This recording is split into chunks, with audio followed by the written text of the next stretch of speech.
Neseka gusuze kandi gwikaze nizere kumezeza cyane we turamukanye kuri BARYINYONZA Talk Sport nizere Imana kurinze nizere ko aramutse amahoro kabisa nanjye meze neza ndagushimiye cyane ko ukomeje kubana nanjye kandi ukanashyigikira mu buryo bumwe cyangwa se ubundi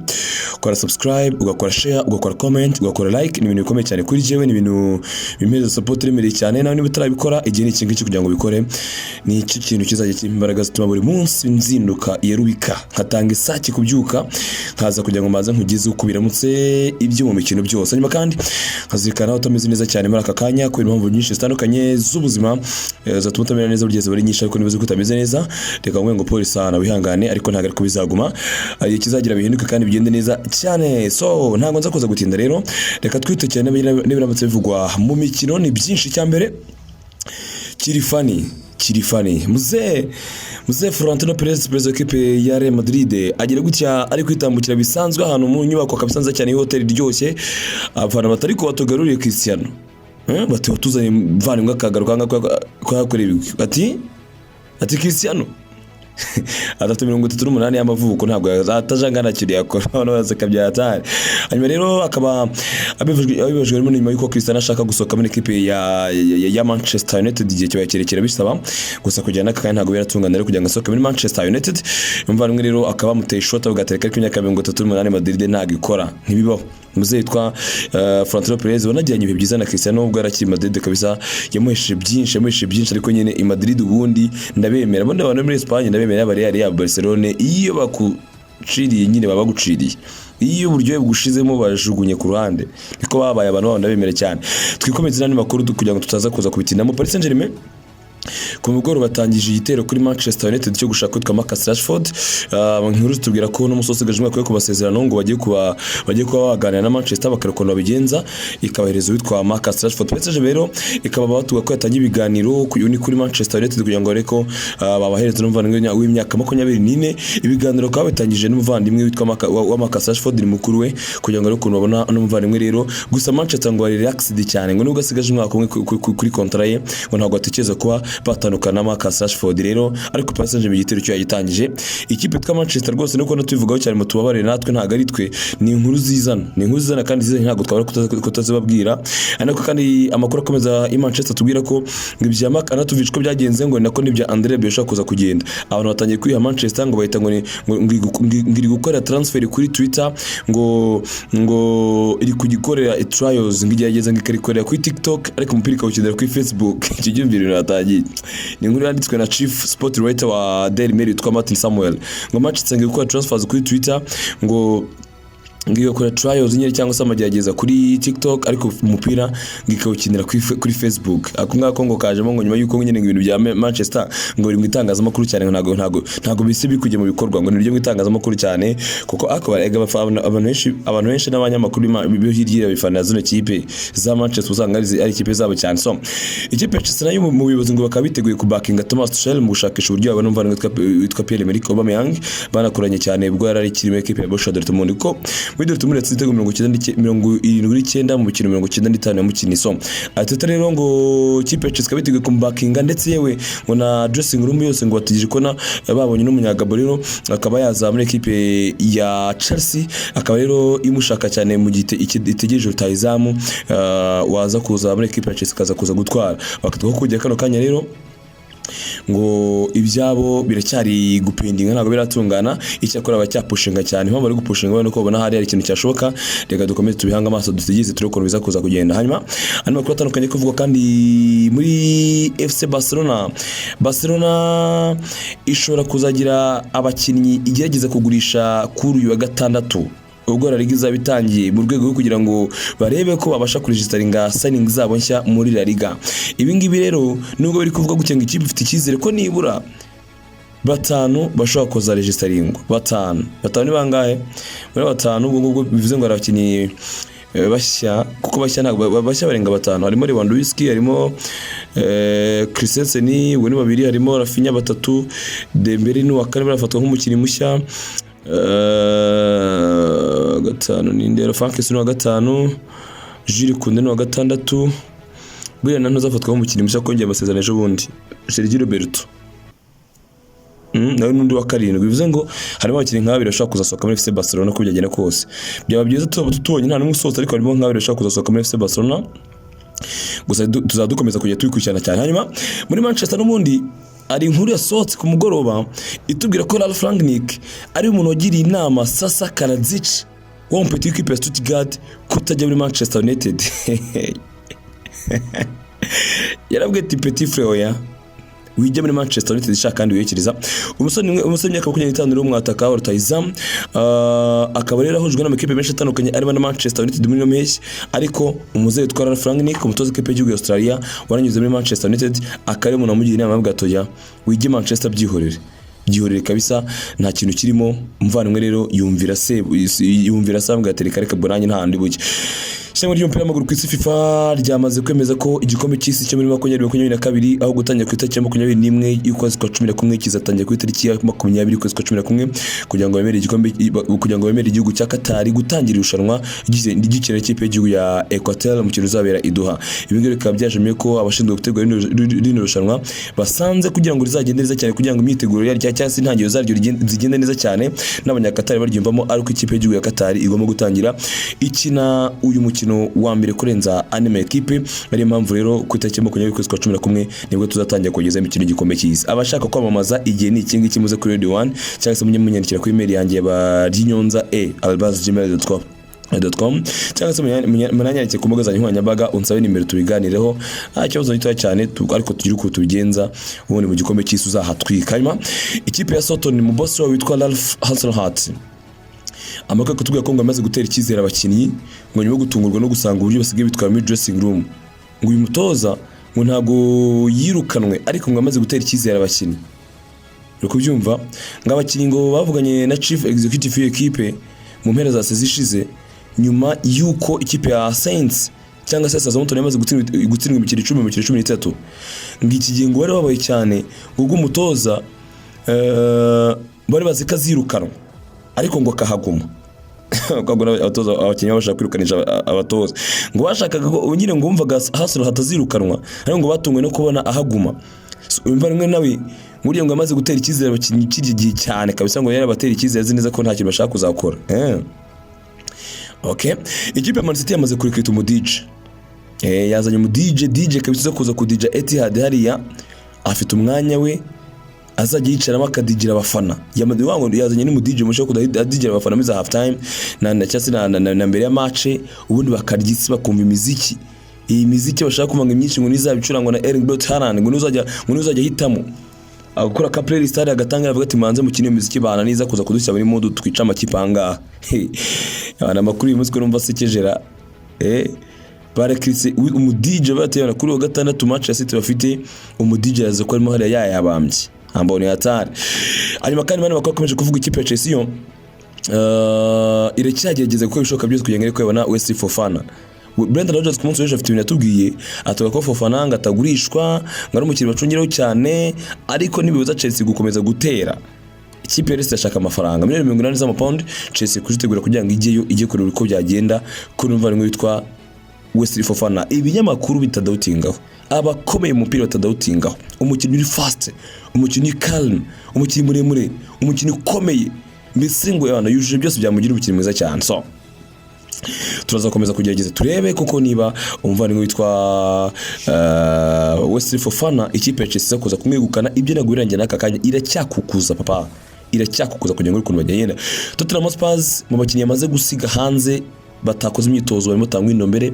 barimo Giovanni Celso barimo Sergio Reguilon barimo Harry Winks aba bose yabataye mu gishanga ibi ngiye bikoze kugira ngo bashake equipe basoke muri Tottenham Hotspur bagende nta mwanya uhari bafite ibi bintu byo kuza ku nta kurya imyitozo y'abandi ntago birimo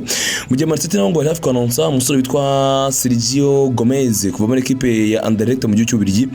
umusore Pep Guardiola yamutanze miliyoni 11 z'amapaundi ngo yamurambirijeho cyane akwenda kweka ko Pep arakeneye umukinnyi w'umusore muri ko umukinnyi ukina ku rundi rw'umusore rero n'umusore rero nyuma ko ikipe ya City buze Kukuleya bakaba rero bagiye mu gihugu cy'Ubirigi bahakora umusore witwa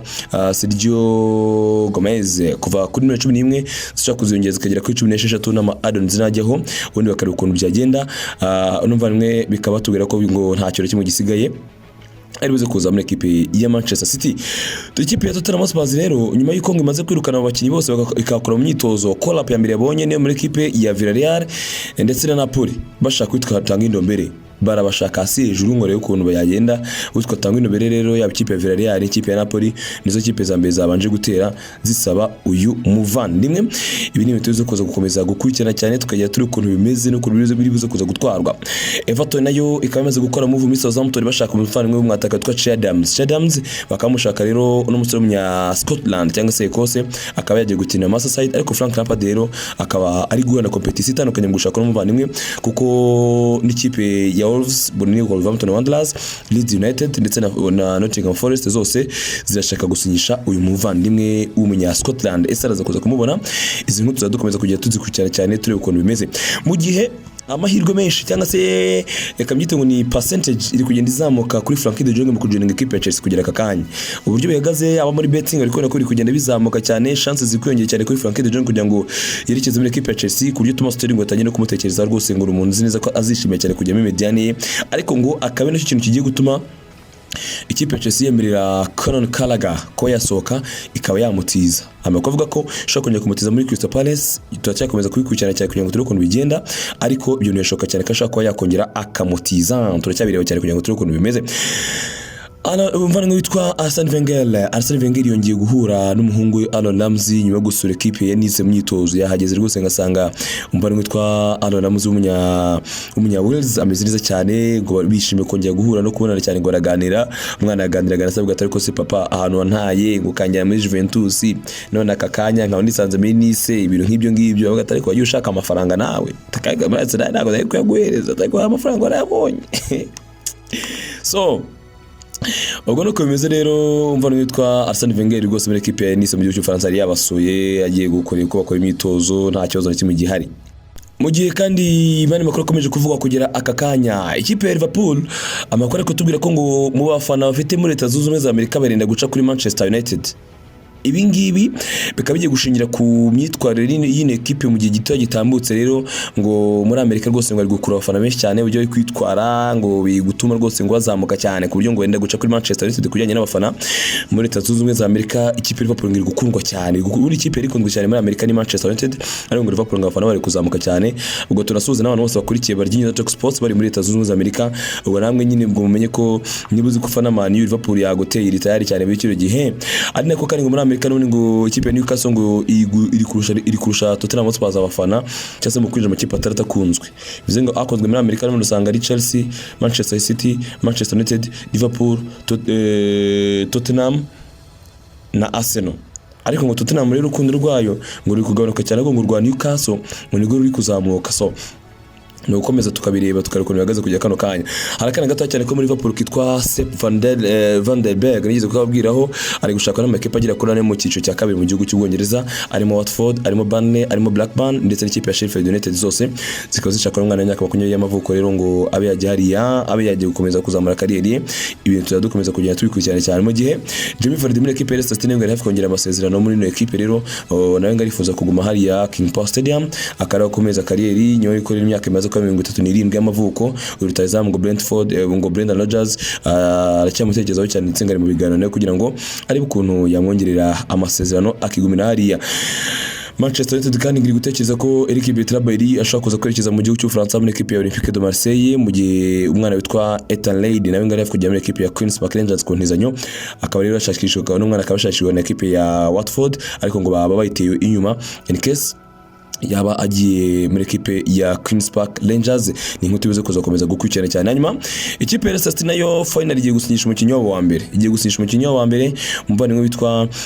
ni umunyezamu witwa Alex Smithfield akaba umunyezamu wakinaga amakipe y'ipfyongiyo mu cyare pfyongiyo ku myaka 32 rero akaba agiye kuza muri equipe ya Leicester rero yakobanza nta kintu bazamutanga bakabisira umuvandimwe witwa Alex Smithfield. Bakaba rero bagiye gusimbuza rero witwa Kasper Schmeichel wamaze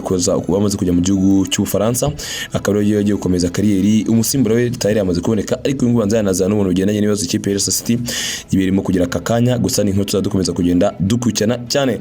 Arimo kuragezwa ari kuvuga akakanya Mauro Icardi amakuru ko tuvuga ari muri radar za Manchester United na equipe ya Galatasaray, ariko ngo umudamu we witwa Wanda yahamagawe n'amakipe menshi ura ne mu manager we yaguja abadamu babeza kabeza n'abeza abadamu kwera manager hasi hejuru yatari ngo gusa Icardi ngakari muri radar za Manchester United na equipe ya Galatasaray uri kubyumva aho sengo akashaka bishoka cyane ko bashaka kujya hamwe aho yerekeza. Hanyuma kandi ku mugoroba sinzi mbiye nkuru mwayibonye John Mathaf yaraye mu gihugu cy'Ubutaliyani yagiye kuganira yagiye guhura na Andrea Rabiot no sporting director wa Manchester United ku munsi w'ejo yitore yagiye kuganira na Andrea Rabiot kugira ngo ariko namukonvinka ariko ngo yavuye nta kintu azanye yavuyeyo nta kintu akuyeyo azanye. Twite cyane Ousmane Dembele mu masezerano yasinyeje ubundi twavumbuye ikintu kirimo harimo ko naramuka agurishije ngo azagurishwa miliyoni 100 niyo release clause irimo ni $100 ariko muri zino 100 azagurishwa ngo naramuka agiye we azafata 50% yayo bazamukota miliyoni 50%. Ibi ngibi ngo bikazaba ryari Sami kurikira Ousmane Dembele azamukubita miliyoni 50 z'amadolari ubundi agende yaba hari neza cyane nukomeza kujya kano kanya gusa ana makuru akomeje kuvuga kujya kano kanya n'ubundi equipe ya Stade Rennes mu gihugu cy'Ubufaransa yamaze gusinyisha ndetse nerekana Arnaud Carmuendo kuva muri Paris Saint-Germain yamutanze miliyoni 25 z'amayero imusinyisha amasezerano y'imyaka 5 yanamwerekanye nta kibazo nito cyane byose biri ku murongo mu gihe bane nabo bamaze kwerekana Nathan Tella kuva muri Southampton akaba yagize muri equipe ya Barca ku ntizanyo kuko equipe ya Bande yaje kuza kubitangaza nta kibazo na gito cyane. Ana bakora komeje kuvuga kandi kugera aka kanya Paris Saint-Germain ngo bahuye n'umusore witwa Diwane Mainalde uyu nguyu rero ni mukuru wa Rashford nka data za nkuru ziracyaza mwabantu ntago za kuza koroha bakaba bahuye rero ngo baraganira kugira ngo rero ko baganira kuri ino ngingo bare kumva nimwe yakekeza mu gihugu cy'Ubufaransa ese biracyashoka cyane kuri Rashford izi nkuru za Rashford rwose bamba bare baberetse kuzimbwira nzazi baranzibonye. Eintracht Frankfurt yamaze kumvikana person terms n'umusore witwa Eric Junior Dina Ebimbe uyu nguyu akaba umukinnyi waza kindi ikipe ya Paris Saint-Germain akaba rero ngo bamaze kumvikana ngo kugira ngo yerekeze hariya bare ko ngona zagenda inkuru y'ubuturuzi kuza komeza kugenda twikurikirana cyane ari nako Nottingham Forest nayo yamaze gutanga bid ya miliyoni 20 muri Watford gushaka Emmanuel Dennis rero ngakashaka kuza kwekeza muri Nottingham Forest netagira iginduka kuri miliyoni 20 zose z'amapound ngo bigasanaho deal iri kugenda irangira. Arakana kitwa Iker Bravo kakinaga ikipe ya Leverkusen kakuri muri Academy FC Barcelona Real Madrid yamaze kugatwara Gerard Demir tubwiye ko Real Madrid yamaze kugatwara kabisa ngo wari umukino w'ikipe ya Real Madrid ikinaga Leverkusen ariko n'umwana akuriye muri Academy y'ikipe ya FC Barcelona. Izi nkuru turizo kuza gukomeza kugenda dukurikirana cyane. Wa musore witwa Fabian Luiz umunyespanye ukina muri equipe ya Napoli mu gihugu cy'Ubutaliyani yemeje ko Paris Saint-Germain rwose ngo iri mu biganiro nayo ndetse ngo bari kumvikana byose kugiye gomba gushyira umukoro ku masezerano y'imyaka 5 ndetse ngo na person terms bamaze kumvikana byose biri kugenda neza cyane hagati y'equipe ya Paris Saint-Germain n'equipe ya Napoli n'umva witwa Fabian Luiz ariko kandi ibiganiro bikomeje hagati ya Napoli n'equipe ya Paris Saint-Germain kumva witwa Keylor Navas n'umusore w'umunyezamu rero ushakira umwanya wa mbere wo gukina ngo option ya mbere afite no kujya muri equipe ya Napoli gusa ngo Napoli ibyo bashakaga muri mvano witwa Kepa Arrizabalaga ngo akaba bamaze kubibona muri Keylor Navas gahunda zikaba zagenda neza cyane. Hanyuma statement itegejwe uyu munsi igaragaza witwa bamuvanye witwa Le Mafalel nk'umukinnyi w'ikipe ya Nottingham Forest ngo uyu munsi nibwo bari buze kuza kwanonsa gahunda y'uyu muvandimwe bikaba byagenda neza cyane. Ikipe ya Empoli iri mu biganiro na Anthony Empadu ikipe ya Chelsea kugira ngo ariko bamutira akamutwara mu gihugu cy'Ubutaliyani akaraza kuza kujya gukomeza kariyeri aka kanya ibiganiro bikaba rero bivuga ko ari buze kugenda atijwe ariko akagenda ku ntizanyo still akagenda ku ntizanyo bari kugera ku mushahara we kugira ngo ariko byagenda umwana witwa Anthony Empadu akajya mu gihugu cy'Ubutaliyani akaba ariho ajya kuza gukomereza kariyeri. So ibyo ngibyo nikomeje kugenda bivuga kano kanya rero reka bituze kuza kwigaruka ku gicamunsi cyo kuri uyu munsi bone mashimire cyane ariko mbibutse guys mbibutse ko ibiganiro kenshi tukora ibiganiro bitatu kuri Baryinyonza Talk Sports